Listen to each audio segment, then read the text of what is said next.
Hi guys, welcome to my channel. এটি নতুন video লৈ আকৌ আহিলো মই পাৰ্থনা। আজি আমি সকলোবোৰ ওলাইছো তেজপুৰলৈ বুলি। ভিডিওটো শেষলৈকে চাই থাকিব। লাহে লাহে মানুহবোৰ বাছত বহিছেহি। আমিও বহি ললো বাৰু। তেনেহলে বলক আমিও গৈ থাকো। এই ঠাইখন হৈছে যোৰহাট অজন্তা বাইপাছৰ অভাৰব্ৰিজখন। দেখিছেনে কিমান ধুনীয়া?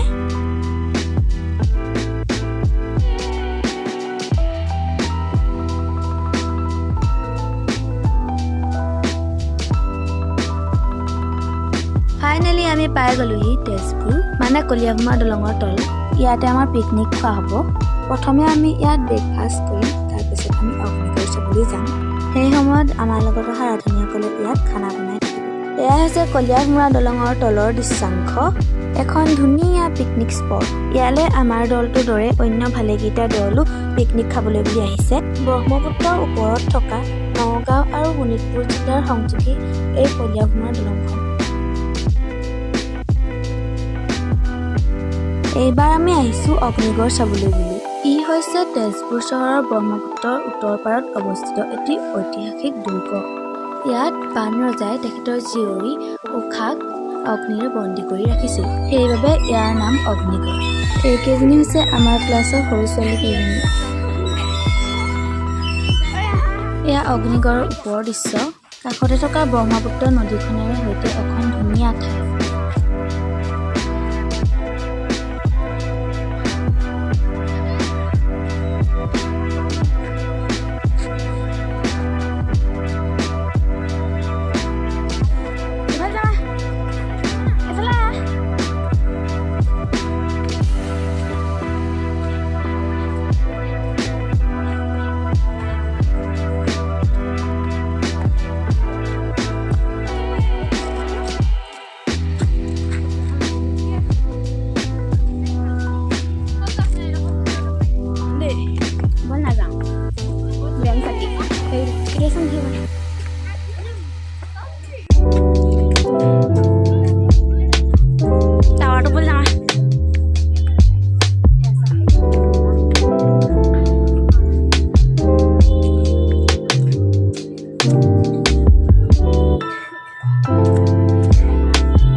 এইবাৰ আমি আকৌ ওলাইছোঁ কলিয়াভোমোৰা দলঙৰ তললৈ। যিহেতু আমাৰ তাতেই ভাত বনাই থকা হৈছিল, বাছত বহি গৈ থাকোঁতে মাজতে এটি কমলাও খাই লওঁ দেই। বাছত থকা অন্য মানুহবোৰ চব নিজৰ মাজত ব্যস্ত হৈ আছে।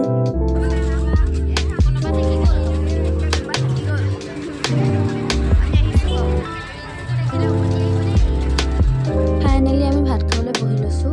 লগত অহা মানুহবোৰো নিজৰ সুবিধা মতে য'ত ত'ত বহি খাইছে। সকলোবোৰ একেলগে বহিবলৈও নদীৰ পাৰত বহুত বালি আছে, সেইকাৰণে নিজৰ সুবিধা মতে চব বহিছে।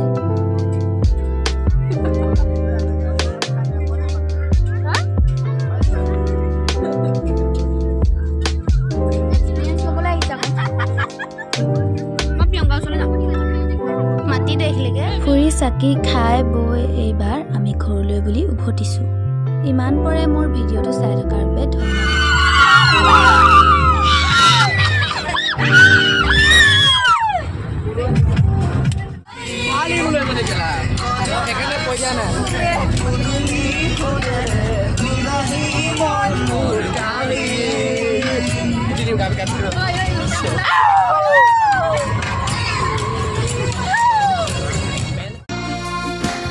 সময় কাৰবাবে ৰয় সময়ে কি দিয়ে কি লয় কাৰবাক এৰি কাৰবাক ধৰি